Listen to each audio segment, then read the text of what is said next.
Hey guys, it's Mama Retro again. Another stupid video coming your way. I'm going to give people who work in fast food restaurants advice because I really can do this because I worked for 35 years in the food industry. I have a few stories I'd like to share with you. Kind of embarrassing to me, but probably entertaining for you because one of them happened over 30 years ago and they still talk about it in the halls of Hardee's. Oh, I wrecked your ass! Ah! These are bonars. Look at them. Look at my bonars. Period. Okay? Stupid thing didn't go down, dumbass Mario. I'm angry. Get your freaking ugly face away from me.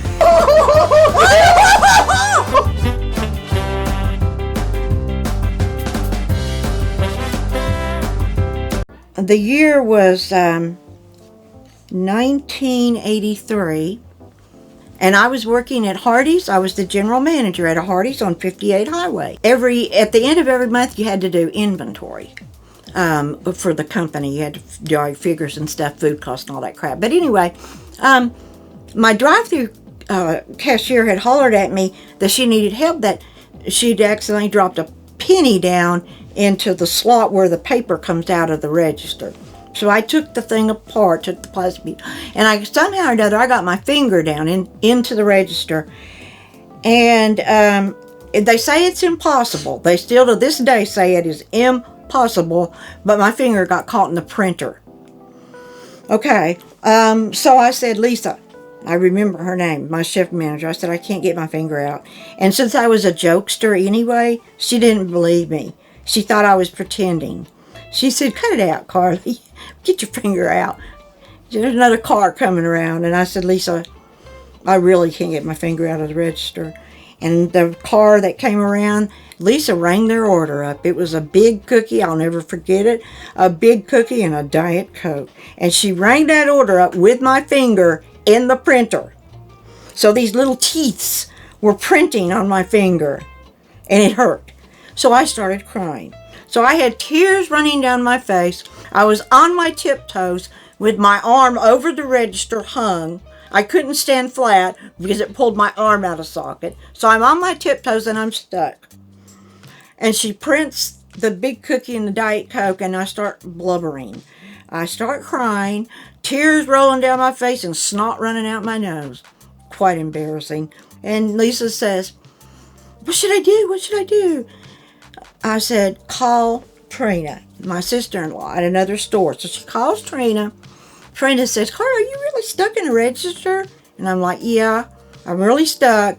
And about this time, cars in drive-thru were literally parking, coming in, rushing behind the counter of our store, trying to get me out of the register, pulling and tugging. And I'm screaming, look, it hurts, it hurts. All these good Samaritans trying to help me. It was terrible. So Trina says, Lisa, call the district supervisor.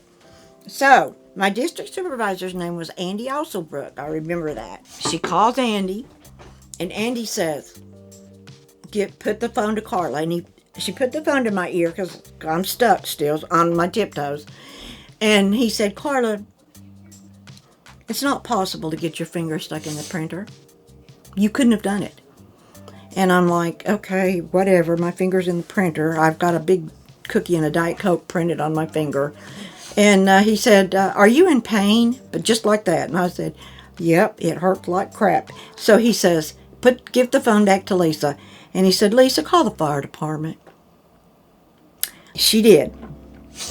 And the firemen couldn't get my finger out of the register. What they had to do was completely take apart the drive-thru register into pieces. And finally they got to the printer and they took it apart and my finger was free. They rushed me to one of those stretcher things, trying to get me to lay down, threw a cold rag on my head, and I'm like, it's my finger! You know, I'm not dying. Made me go to the freaking hospital in an ambulance. I get to the hospital. I tell the people that the triage or whatever, I tell them what happened and why I'm in there. My finger was hurting. It did crush it up pretty good. And then I went and I was waiting in my cubicle for the doctor. So I'm sitting in there, and this young doctor comes in there. Young, nice looking doctor, and I was young too. And he says, "Are you the one that got their finger caught in a cash register? The fireman had to take it apart." Oh, I was furious. I said, "Yeah, I am. You want to fix it?" Okay, so the first story that I told you, I hope you paid really good attention to it, because I would advise you to never, ever reach down into a cash register at the top where the workings are to get out a stupid penny, okay? Never do that. Never fix your hand down in there, ever. Because if you do, you could end up looking like an idiot standing on her tiptoes in a drive-through window too. Managers have to go outside from time to time and change their drive-through menu boards. They have to put new prices in, new items. So we had a price change. So I went outside to my drive-through. I opened, they're glass doors. You have a key. You open it up. And you've got the little slots and things that you change things. So I had the drive-through door open of the menu board, and it was heavy. It was glass, and I had it open, and I was bent down in my numbers and my letters to change something, and for somehow or another that drive-through menu board, I don't think Retro Wolf knows this story. The drive-through menu board fell off of its hinges, and there were people inside, employees, that could hear things in the drive-through. And the door, I was bent over, the door came down, it bounced off my back, glass door, bounced off my back onto the drive-through pad. It didn't break. I don't know how it didn't break. It didn't break. But inside, all they heard was, "Ow!" And then they heard clunk where the glass door was hitting the drive-through pad, and it set the drive-through off. And they heard all that, and they come rushing out, and there I am, drive-through door laying on the drive-through pad, and I'm out there telling them I think I'm going to have a big bruise on my back. My advice in that type of a situation, if you're ever told to change your sign outside or drive-through or menu boards or anything, if you bend down to look at letters, numbers, whatever you're looking for, you can change it. Raise your head up from time to time and make sure you're looking at whatever it is you're doing, or else you could end up laying in a drive-through with a pad bouncing, or a glass door bouncing off of your back. This last story is very, very important, especially for females that have long hair, because when you work in fast food, of course, you have to have your hair back in a ponytail or a braid or whatever. It has to be back and constrained. Well, I'm kind of short, and when I was working at Dairy Queen, we had machines that we mixed up the blizzards with, and those turned at about 100 something in a second, 100 revolutions in a second, very, very, very fast. And I was just at the right height to where the spinner would be here, and here I am. Well, I had a cup on the thing. I was mixing a blizzard, and I pulled it out, but the thing was still going. It took it a minute before it would stop. And when I turned away, I flung my ponytail. I know this didn't seem possible, but somehow that blizzard spindle caught my ponytail, and the next thing I know, I'm in the floor with a blizzard machine glued to my head. It literally whipped my ponytail all the way up to my scalp, and I was in the floor, and my sister-in-law, Trina, caught that blizzard machine because it was coming down on my head. It took her about an hour with a knife to cut my hair out of the blizzard machine. That jerked my neck so hard. When I went to the hospital, they said I had pulled all my neck muscles and into my shoulders. I couldn't turn my head from side to side for a week. I worked, and I worked like this.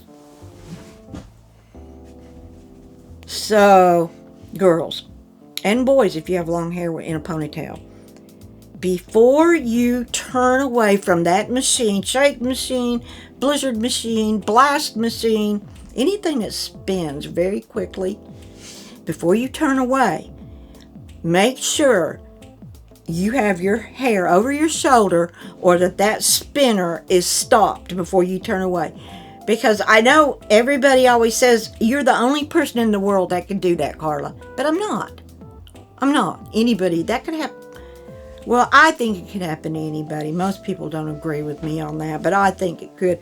And the sad part about the blizzard story is I didn't take my own advice, and it happened to me again. So, and when you work in fast food, remember, the customer is always right. Always right. Even if they're wrong, they're right. Because if you don't agree with everything they say, you get in trouble. So, when I worked at the Hardee's on 58 Highway, I had a little assistant manager who was Japanese. Her name was Tommy. She was one hell of a worker, let me tell you right now. That little woman worked her butt off.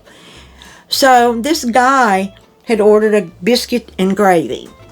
And she had put it in his box and everything, bagged him up. And all of a sudden, this guy comes back in. And he opens up that biscuit and gravy container, and he hollered for Tommy to come here. And when she did, he threw it at her. And he threw the biscuit and gravy all over her. And she jumped up on the counter. She was laying stomach down on the counter, holding her legs. She was going after that guy. That was the funniest thing I've ever seen. Throw that biscuit gravy right at her. She didn't like that. Yeah, it was scary, actually. I'm glad it was a gravy biscuit, not a knife.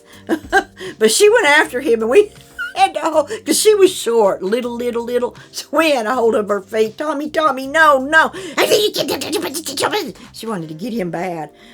Yeah, so when you serve gravy biscuits in a fast food, please make sure you give them hot gravy, because if you don't, you might end up like Tommy did. So you don't ever want to compliment anybody at work. Don't compliment.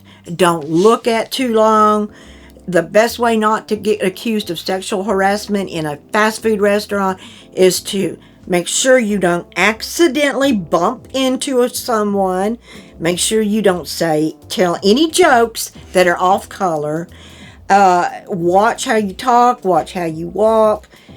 Watch how you look at other people.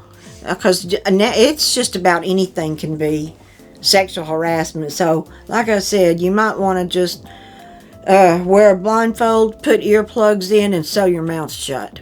What do you do if a customer gets physical with you? Well, what I do is go out to my car and get my .38 and blow them away. Boy, that escalated quickly. I mean, that really got out of hand fast. But I was just kidding about shooting people. I'd think about it, but I'm not going to shoot somebody. When you get off from work, get the hell out of there. Do not hang around in the parking lot talking to other people. Get in your car and leave. You just get out of there, get gone, leave, whatever. And take a lot of Xanaxes.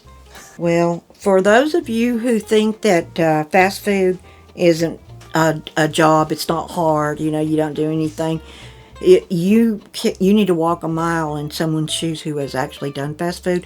And before you think that fast food person is not on your same intelligence level, you might want to check back in 2 years when they're a well-known attorney after have graduated from Vanderbilt with honors, and they're now a lawyer, big business lawyer. That person worked in fast food every other Saturday waiting tables. So always be sure you know what you're talking about before you say it.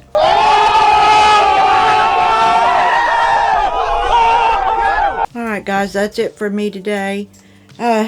Hopefully you got some good advice, especially if you work in fast food restaurants, and learn some stuff. And Give me a like on the video. Comment. Comments would be greatly appreciated.